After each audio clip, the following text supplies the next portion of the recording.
we've come here to launch this wonderful book about Champa. And she's 9 years old. My daughter is 8.5. And I got through this book. I read the first few pages, and finally I put it down. I said, no, I don't want to read this book. I want to know what you think. So I asked Nissa. I said, Nissa, what is this book about? You tell me. I want to know what your opinion is. And she turned around and she told me, Mom, this book is about this girl, and she takes you through the whole year. She takes you through summer, spring, winter, rain, and Baisakhi.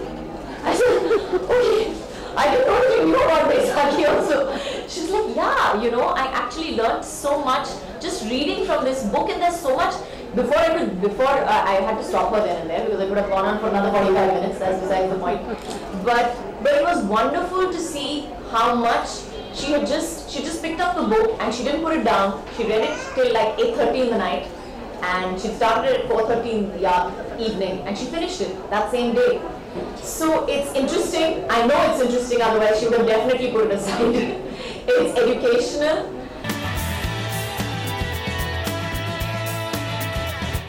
I think that's what's so amazing about this children's book, because when I was going through it, I was going through the one where she goes into the Himalayas. Yeah. And I was thinking, wow, it's teaching me geography, it's teaching me, about family values, it's teaching me so many things. And I'm like not a child, I'm like pretty grown up, I know all these things. But there's and it's done in the most amazing way. It's a story, and that's what we all do, the profession that we're in. We tell you stories, we make movies so that we can tell you stories. And, she's writing these amazing books.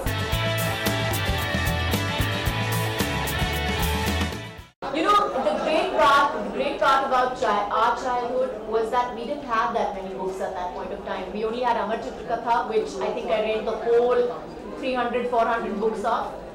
But at that point of time, we had more. I had my great-grandmother and my grandmother who told us stories. So even Akbar, Birbal, we read them, yes, but before we read them, we heard them, which is exactly what Ashaji here is talking about. She's a grandmother, so she knows what she's talking about. She's probably narrated those Akbar Birbal stories I don't know how many times over. And then she was like, okay, I'm sick of them, let me come up with Champa. Well, I read fiction. I read to entertain myself. I read books like Champa. I go pick up a lot of teenage fiction. I go pick up a lot of children's books, so I know what I'm talking about when I say that they're very, very hard to do. Harry Potter is a children's book. So, if we're speaking about teenage fiction, that's such an intelligent book. I wouldn't say we read because she reads sometimes a little more intellectual stuff than I do. I'll tell you, let me do this. I'll tell you what I do.